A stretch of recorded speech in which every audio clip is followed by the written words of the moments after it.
मेरा पाप लोगे। तामसा नदी के तट पर घने जंगलों में कुछ जंगली जातियां रहती थी। वे लोगों को लूट मार कर अपना भरण पोषण करती थी। डाका तथा लूटपाट ही उनका मुख्य कर्म था। उनका सरदार क्रूरसेन बड़ा निर्दयी था। उसके कोई संतान नहीं थी। इसके कारण उसकी पत्नी बड़ी दुखी रहती थी। एक दिन उसने अपनी पति से कहा, तुम डाकुओं के सरदार हो, लूटपाट कर इतना धन लाते हो, पर हमारे बाद इसे कोई खाने वाला तो नहीं है। फिर इस पाप की कमाई का क्या होगा? सोचो। क्रूरसेन ने कहा, इसका दुख क्यों मनाती हो? अभी तक राहगीरों को ठगता लुटता हूँ, उनका धन छीन लेता हूँ। किसी दिन कोई बालक लूट कर लाऊंगा और उसको तेरी गोद में भर दूंगा। उसकी पत्नी थोड़ी दयावान थी। बोली, हे भगवान, कैसी बात करते हो? सोचो उस माँ का क्या हाल होगा जिसका बच्चा तुम उसकी गोद से छीन कर उठा लाओगे।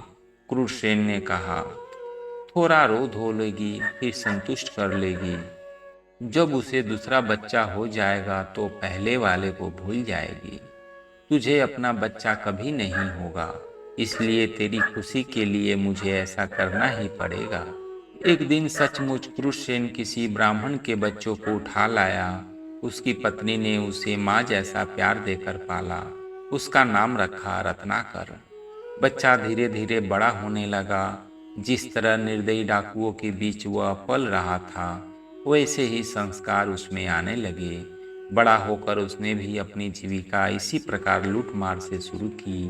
क्रूरसेन अब बूढ़ा हो चुका था। उसके इस बेटे ने उसी के काम को अपना लिया। माँ को थोड़ा बुरा लगता था कि यह न जाने किस भले घर का लड़का है।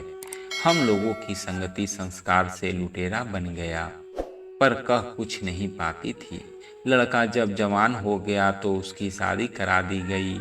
उसके घर में एक बच्चा भी हो गया। उन घने जंगलों से जो भी यात्री आते जाते, वह उनका धन सामान लूट लेता। एक दिन उस रास्ते से 5-6 ऋषि किसी यज्ञ में भाग लेने जा रहे थे। साथ में नारद जी भी अपनी बीना बजाते ईश्वर का भजन करते चले जा रहे थे। वे सभी साधु महात्मा थे। उनको किसी का क्या डर। न उनके पास कोई धन था, न किसी से बैर, इसलिए निर्भय थे। रत्नाकर ने एक साथ इतने साधुओं को आते देख तो सोचा, आह, आज तो खूब धन मिलेगा। यह साधु जजमानों से खूब धन पाए होंगे। अपने हथियारों से लैस होकर अचानक साधुओं के सामने आया और डांट कर बोला, हे साधुओं, तुम्हारे पास जो भी अन्न धन वस्त्र हो सब रख दो और चुपचाप चले जाओ। अगर तनकी भी प्रतिरोध किया तो जान से हाथ धोना पड़ेगा। सबको मार डालूंगा। अचानक सामने आए डाकू की ऐसी बात सुनकर साधुओं की तो डर के मारे घिंघी बंध गई।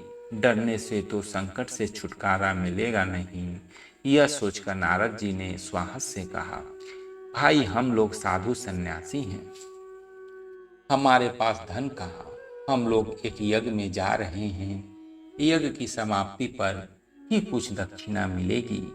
अभी तो हमारे पास कुछ भी नहीं है। रत्नाकर कड़क कर बोला, मैं कुछ नहीं जानता, मुझे धन चाहिए, ऐसे न जाने दूंगा। हो सकता है तुमने अपने इस तंबूरे में छिपा रखा हो। चुपचाप सीधी तरह से दे दो, अन्यथा मैं तुम्हारा तंबूरा तोड़ता हूँ। यह कहकर उसने नारद जी की वीणा छीन ली। नारद ने सोचा, बड़े संकट में आ गए हैं, अब क्या करें। एक तो यह कर्म से डाकू और बुद्धि से मूर्ख, इसे तो दूसरी तरह से समझाना होगा। यह सोचकर नारद ने कहा, वीणा मत तोड़ो, हमारे पास जो भी होगा वह तुम्हें देंगे। तुम जो यह लूटपाट करते हो, यह बुरा काम है, इसका पाप भी लगता है। अपने परिवार के जिन लोगों के लिए तुम यह काम करते हो, उनसे जाकर पूछो कि लूट का माल खाने पीने मौज करने में तुम सब मेरे भागीदार हो, पर इस बुरे काम का जो पाप फल है, क्या तुम सब उसमें भी भागीदारी रहोगे? मेरे मरने के बाद जब मेरे कर्मों का हिसाब किताब यमराज के यहाँ होगा, तुम सब उस कर्म फल में भी हिस्सा लोगे? रत्नाकर ने कहा, अरे ऐसी बात तो किसी ने नहीं कही। विद्वान साधु हो, इसलिए ऐसी बात कह रहे हो, पर चतुर भी हो। मैं यह सब पूछने जाऊं और तुम सब यहाँ से मौके पाकर भाग जाओ। नारद जी ने हंसकर कहा, ऐसी बात नहीं। ऐसा करो, तुम हम सबको एक रस्सी से किसी पेड़ के साथ बांध दो, हम यहाँ बंधे रहेंगे। तुम निश्चित होकर जाओ, पूछाओ। रत्नाकर की समझ में यह बात आ गई। उसने सब साधुओं को एक पेड़ के साथ रस्सी से बांध दिया और घर जाकर सब सदस्यों को बुलाकर कहा, मैं आज एक बात आप सबसे पूछना चाहता हूँ। लोगों को लूट-पाट कर मैं आप सबका भरण पोषण कर रहा हूँ। एक तरह से देखा जाए तो निरीह लोगों को लूटना मारना बुरा काम है। बुरे कर्मों का फल भी बुरा होता है। लूटपाट से आए धन अन्न में जैसे आप सब भागीदार हो, क्या ऐसी ही भागीदारी मेरे पापों का फल भोगने में भी होगे? आज बेटे के मुंह से दान पुण्य और उसके फल की बात सुनकर माँ चौंकी। सोचा जरूर कोई बात है। तत्काल जवाब दिया, पुत्र, हर एक व्यक्ति को अपने कर्मों का फल अकेले ही भोगना पड़ता है। कर्म फल में कोई किसी का भागीदारी नहीं होता। तुम्हारा काम परिवार का पालन पोषण करना है, वह तुम किस तरह करते हो यह तुम्हें सोचना चाहिए। हमारा भरण पोषण करना तुम्हारा धर्म है। हम खा पी रहे हैं, बुरे काम से यह सब लाते हो तो इस पाप का कर्म का फल भी तुम्हें ही अकेले भोगने पड़ेगा। माँ के साथ पत्नी और बेटे ने भी ऐसा जवाब दिया। सुनकर रत्नाकर की आंखें खुल गई। वह भागकर साधुओं के पास आया और माँ, पत्नी और बेटे का उत्तर बताया। नारद जी ने कहा, देखा, पाप कर्म के फल में कोई साथी नहीं होता, इसलिए अपना जीवन नष्ट मत करो। यह सब छोड़कर अच्छे काम करो। रत्नाकर को बड़ी ग्लानि हुई। उसने साधुओं को छोड़ दिया और नारद के चरण पकड़कर कहा, देव ऋषि, आपने मेरी आंखें खोल दी। मैं अब जीवन की राह बदल दूंगा। मुझे अब परिवार से कुछ लेना देना नहीं है। आप मुझे अपने साथ ले चलो और रास्ता दिखाओ। आपकी संगति में मैं इस पाप कर्म से छुटकारा पा जाऊंगा। रत्नाकर नारद के पास रहा। नारद ने उसे शिक्षा तथा ज्ञान दिया और तपस्या की विधि बताई। रत्नाकर सब भूलकर ऐसा तप करने बैठा कि अपना तन मन सब भूल गया। जहाँ वह समाधि लगाकर बैठा था, उसके चारों ओर मिट्टी का वाल्मीकि बन गया।